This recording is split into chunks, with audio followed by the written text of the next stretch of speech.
Hi friends, நான் உங்கள் ஆர்விஜி. எல்லோரும் எப்படிங்க? நல்லா இருக்கீங்களா? இன்றைக்கி நம்ம வீடியோவில் என்ன பார்க்க போகிறோம்னா, ரொம்ப ஒரு டேஸ்டான ஒரு ஸ்வீட்டான, அதாவது இன்ஸ்டண்ட்டாக ஒரு குழிப்பணியாரம், அதாவது இனிப்பு குழிப்பணியாரம் எப்படி செய்யறதை பார்க்க போகிறோம். வாங்க வீடியோக்குள்ளே போகலாம். வீடியோக்குள்ளே போகிறதுக்கு முன்னாடி இன்னும் நம்ம சேனலை சப்ஸ்கிரைப் பண்ணால் மறக்காமல் சப்ஸ்கிரைப் பண்ணிவிட்டு பக்கத்துக்கு பெல் பண்ணி கிளிக் பண்ணிங்க. அப்புறம் நான் போடுற வீடியோ நோட்டிஃபிகேஷன் வந்து உங்களுக்கு உடனே வரும். வாங்க வீடியோக்குள்ளே போகலாம். இன்றைக்கி வந்து நான் குழிப்பணியாரத்துக்கு வந்து ஃபஸ்ட்டு வந்து 3/4 கப் அளவு வந்து அரிசி மாவு சேர்த்துக்கிறேன். அரிசி மாவு சேர்த்துட்டு ஒரு நல்லா மிக்ஸ் பண்ணி விட்டுக்கோங்க. மிக்ஸ் பண்ணி விட்டதுக்கப்புறம் ஒரு 1/4 கப் அளவு வந்து நம்ம கோதுமை மாவு சேர்க்க போகிறோம். ஏன்னா அந்த 3/4 கப் அரிசி மாவுக்கு வந்து 1/4 கப் வந்து கோதுமை மாவு. இப்போ வந்து 1 கப்பு கணக்கு வந்து நம்மளுக்கு மாவு கிடச்சிருச்சு. 1/4 கப் கோதுமை மாவு சேர்த்தாச்சு. சேர்த்துட்டு இந்த மாவு வந்து எந்த ஒரு கட்டியுமே இல்லாமல் நல்லா சளிச்சு எடுத்துக்கலாம். நல்லா சளிச்சுட்டு நல்லா வலுவலுன்னு இருக்கான்னு பார்த்துக்கோங்க. பார்த்ததுக்கப்புறம் இதுக்கு வந்து நம்ம பாகு தயார் பண்ணணும். எப்படி பாகு தயார் பண்ணுறதுன்னு பார்க்கலாம். இப்போ வந்து ஒரு பேனை வந்து நல்லா ஹீட் பண்ணிவிட்டு 3/4 கப் அளவு வந்து நான் வெள்ளை எடுத்துக்கிறேன். அதாவது 1 கப்பு மாவுக்கு வந்து 3/4 கப் அளவு வெள்ளை எடுத்துக்கலாம். வெள்ளை சேர்த்ததுக்கப்புறம் ஒரு 1/4 கப் அளவு வந்து தண்ணி ஆட் பண்ணிக்கலாம். இந்த பாகுக்கு வந்து நம்மளுக்கு வந்து எந்த ஒரு கம்பி 2 கம்பி அதான் எதுவுமே தேவையில்லை. ஜஸ்ட் இந்த வெல்லம் வந்து நல்லா கரைஞ்சால் மட்டும் போதும். 1/4 கப் அளவு வந்து தண்ணி ஆட் பண்ணிக்கலாம்.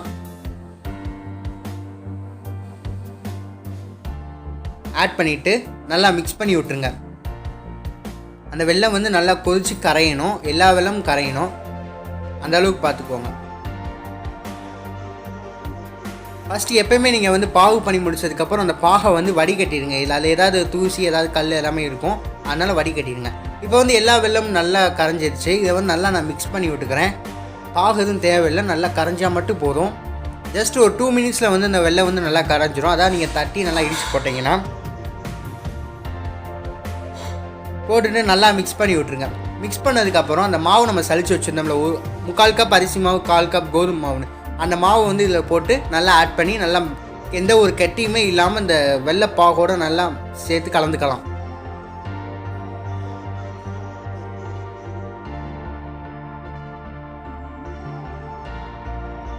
நல்லா கலந்துக்கோங்க. மாவு வந்து கொஞ்சம் நல்லா கலந்தால் தான் நம்ம எந்த ஒரு கட்டியுமே இல்லாமல் நல்லா கலந்துக்கணும். நல்லா மிக்ஸ் பண்ணி விட்டுருக்காங்க. இப்போ நம்ம எதுக்கு இந்த ப்ராசஸ் பண்ணுறோம்னா, அந்த மாவு வந்து இந்த கொஞ்சம் வேகிறதுக்கு நம்ம டைம் கொடுக்குறோம். எந்த ஒரு பச்சை வாடை எதுவுமே அடிக்காமல் இருக்க நம்ம கோதுமை மாவு சேர்த்துருக்கோம்னா அதனால் ரா ஸ்மெல் வரும். அதனால் இப்படி நம்ம வந்து வேக வச்சோம்னா நம்மளுக்கு அந்த ஸ்மெல் வந்து கம்ப்ளீட்டாக இருக்காது. அதுவும் இல்லாமல் பனியாரம் வந்து ரொம்ப ஒரு டேஸ்ட்டான ஃப்ளேவர் நல்லாயிருக்கும். அதனால தான் நம்ம இப்படி இந்த ஸ்டெப் பை ஸ்டெப்பாக பண்ணுறோம். இது ஒரு இன்ஸ்டண்ட்டாகவே நம்ம பண்ணிடலாம். செஞ்சுக்கோங்க. இதை வந்து நான் ஒரு 5 நிமிஷம் நல்லா ரெஸ்ட்டு விட்டுக்கிறேன்.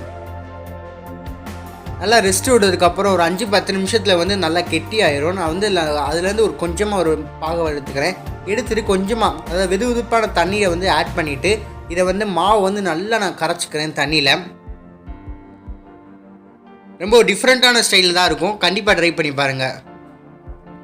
மாவு நல்லா கரைச்சதுக்கப்புறம் ஒரு 2 கரண்டி அளவு வந்து நான் வந்து தோசை மாவு சேர்த்துக்கிறேன். தோசை மாவு சேர்த்துட்டு நல்லா மிக்ஸ் பண்ணி விட்டுக்கோங்க. ஏற்கனவே நம்ம சேனலில் வந்து நம்ம வந்து சத்து மாவு யூஸ் பண்ணி எப்படி பணியாரம் பண்ணுறதுக்கு போட்டிருக்கேன். நீங்கள் செக் பண்ணாதவங்க நம்ம சேனலில் போய் செக் பண்ணி அந்த வீடியோவும் பார்த்துக்கோங்க. அது ஒரு டிஃப்ரெண்ட்டான ஸ்டைல் தான். ரொம்ப சூப்பரான ரெசிபி. கண்டிப்பாக ட்ரை பண்ணி பாருங்கள். இப்போ வந்து நான் ஒரு பேனை வந்து ஹீட் பண்ணிக்கிறேன். ஒரு கரண்டியில் ஹீட் பண்ணிவிட்டு ஒரு டேபிள் ஸ்பூன் அளவு மட்டும் நான் நெய் சேர்த்துக்கிறேன். ஏன்னா அந்த நெய்யில் வந்து நம்ம தேங்காய் வந்து நல்லா வறுத்து சேர்க்க போகிறோம். அதனால் நம்மளுக்கு வந்து ஒரு பர்ஃபெக்டான ஒரு ஃப்ளேவர் கிடைக்கும். ஒரு க்ரன்ச்சினஸ் அந்த தேங்காயோடு நம்ம அந்த பனியாரம் எடுத்து சாப்பிட்றப்ப நம்மளுக்கு ஒரு ஃபீல் சூப்பராக நல்லாயிருக்கும். அதனால நான் வந்து இன்றைக்கி தேங்காய் சேர்த்துக்கிறேன். சும்மா ஒரு 4-5 பல்லு மட்டும் நல்லா சேர்த்துக்க நல்லா ஃப்ரை பண்ணிக்கோங்க. நல்லா கோல்டன் ப்ரௌன் வர மாதிரி நல்லா ஃப்ரை பண்ணிக்கோங்க. இந்த மாதிரி நல்லா வதக்கிக்கோங்க. இந்த நெய்லேயும் நல்லா வதங்கணும். இப்போ வந்து நம்ம அடுப்பை ஆஃப் பண்ணிவிட்டு மாவில் வந்து சேர்த்துக்கிட்டு நல்லா கிளறி விட்டுக்கோங்க. ஆஹா, ஒரு அருமையான ஃப்ளேவர், நல்ல ஒரு வாடை, நல்ல ஒரு வாசம் வரும். இந்த நெய்யை வந்து நம்ம அப்படியே அந்த மாவில் போடுறப்ப அது ஒரு சவுண்டு எல்லாமே வேறு லெவலுங்க. இப்போ வந்து மாவு வந்து நல்லா ரெடி ஆகிடுச்சு. இல்லை ஒரு பின்ச்சளவு உப்பு சேர்த்துக்கோங்க. ஏன்னா அப்போ தான் அந்த ஸ்வீட்டோட தன்மையை வந்து நம்மளுக்கு வந்து கூட்டி காமிக்கும்.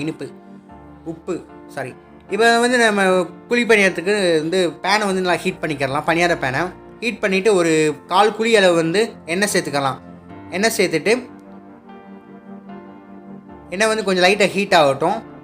இப்போ வந்து நம்ம பணியாரத்தை ஊற்றி எடுத்துக்கலாம். ஒரு 3/4 குழி அளவு வந்து நான் பணியாரத்தை ஊற்றிக்கிறேன், மாவு ஊற்றிக்கிறேன்.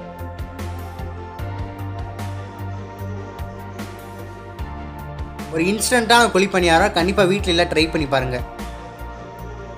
எல்லா பக்கமும் நல்லா சேர்த்துக்கலாம். இதுக்கு வந்து நீங்கள் நெய் கூட யூஸ் பண்ணிக்கலாம். நான் வந்து நெய் யூஸ் பண்ணலாம், ஏன்னா கொஞ்சம் ஃபேக்ட் அதிகமாக இருக்கிறனால நான் வந்து எண்ணெயை ஆட் பண்ணிக்கிறேன். ஆனால் நெய்யில் தான் ஒரிஜினல் ஃப்ளேவர் கிடைக்கும். நீங்கள் நெய்யே ஆட் பண்ணிக்கோங்க கீழே. இப்போ எல்லா பக்கமும் நான் மேலே வந்து ஆயில் யூஸ் பண்ணிட்டேன், ஏன்னா நெய் வந்து நான் இன்னும் சேர்த்துட்டேன் அதில். இப்போ வந்து ஒரு 2 நிமிஷம் லோ ஃப்ளேமில் நல்லா வெந்துடுச்சு. இப்போ வந்து நம்ம திரி போட்டுக்கலாம். பார்த்தீங்களா எவ்வளோ பர்ஃபெக்டாக, அதுவும் கீழே ஒட்டாமல் நல்லா ஒரு பர்ஃபெக்டாக வந்திருக்கு. அந்த மாவோட கன்சிஸ்டன்சி தான் இருக்குது பணியாரம் வந்து பர்ஃபெக்டாக வர்றதுக்கு. இப்போ அது வந்து எல்லாத்தையும் நம்ம திரி போட்டுக்கலாம். நல்லா ஒரு அழகாக ஒரு கோல்டன் ப்ரௌனில் எவ்வளோ பார்க்கவே ஒரு அட்ராக்டிவாக இருக்குது நம்மளோட பணியாரம். ஆனால் டேஸ்ட்டு வந்து அல்டிமேட்டு தான். கண்டிப்பாக ட்ரை பண்ணி பாருங்கள். எல்லா பணியாரமே எனக்கு ஈஸியாக திரி போட வந்துருச்சு. நான்ஸ்டிக்கே யூஸ் பண்ணிக்கோங்க. இப்போ வந்து இது ஒரு 2 நிமிஷம் வந்து நல்லா கீழே வெந்துருச்சு. மீடியம் ஃப்ளேம்லேயே வச்சுக்கோங்க, அப்போ தான் வந்து பணியாரம் வந்து தீயாது. இப்போ வந்து எல்லா பணியாரம் நல்லா ஒரு பர்ஃபெக்டாக ஒரு கலர்ஃபுல்லான ஒரு இன்ஸ்டன்ட் ஸ்வீட் பணியாரம் வந்து ரெடி ஆயிடுச்சு. இதை கண்டிப்பாக நீங்கள் வீட்டில் ட்ரை பண்ணி பார்த்துட்டு ஃபீட்பேக்காக மறக்காமல் கமெண்ட் பாக்ஸில் கமெண்ட் பண்ணுங்கள். ரொம்ப ஒரு அருமையான ரெசிபிங்க, மறந்துடாதீங்க, மிஸ் பண்ணிடாதீங்க. அவ்வளோதான் ஃப்ரெண்ட்ஸ், நம்மளோட டேஸ்டியான ரொம்ப ஒரு சூப்பரான இன்ஸ்டண்ட்டான ஸ்வீட் பணியாரம் வந்து ரெடி பண்ணிட்டோம். இதை நீங்கள் கண்டிப்பாக ட்ரை பண்ணி பாருங்கள். மறுபடியும் சொல்கிறேன்னா அப்போ பார்த்துக்கோங்க எவ்வளோ ஒரு அல்டிமேட்டான டேஸ்ட் இருக்கும்னு. இந்த வீடியோ உங்களுக்கு பிடிச்சிருந்தா லைக் பண்ணுங்கள், ஷேர் பண்ணுங்கள், கமெண்ட் பண்ணுங்கள். மறக்காமல் உங்கள் ஃப்ரெண்ட்ஸுக்கு ஷேர் பண்ணி நம்ம சேனல் சப்ஸ்கிரைப் பண்ணிட்டு பக்கத்தில் பெல் பண்ணி கிளிக் பண்ணி வச்சுங்க. அப்புறம் நான் போகிற வீடியோ நோட்டிஃபிகேஷன் உங்களுக்கு உடனே வரும். தேங்க்ஸ் ஃபார் வாட்சிங் திஸ் வீடியோ. இன்னொரு அருமையான ரெசிபியில் வந்து நம்ம சந்திக்கலாம்.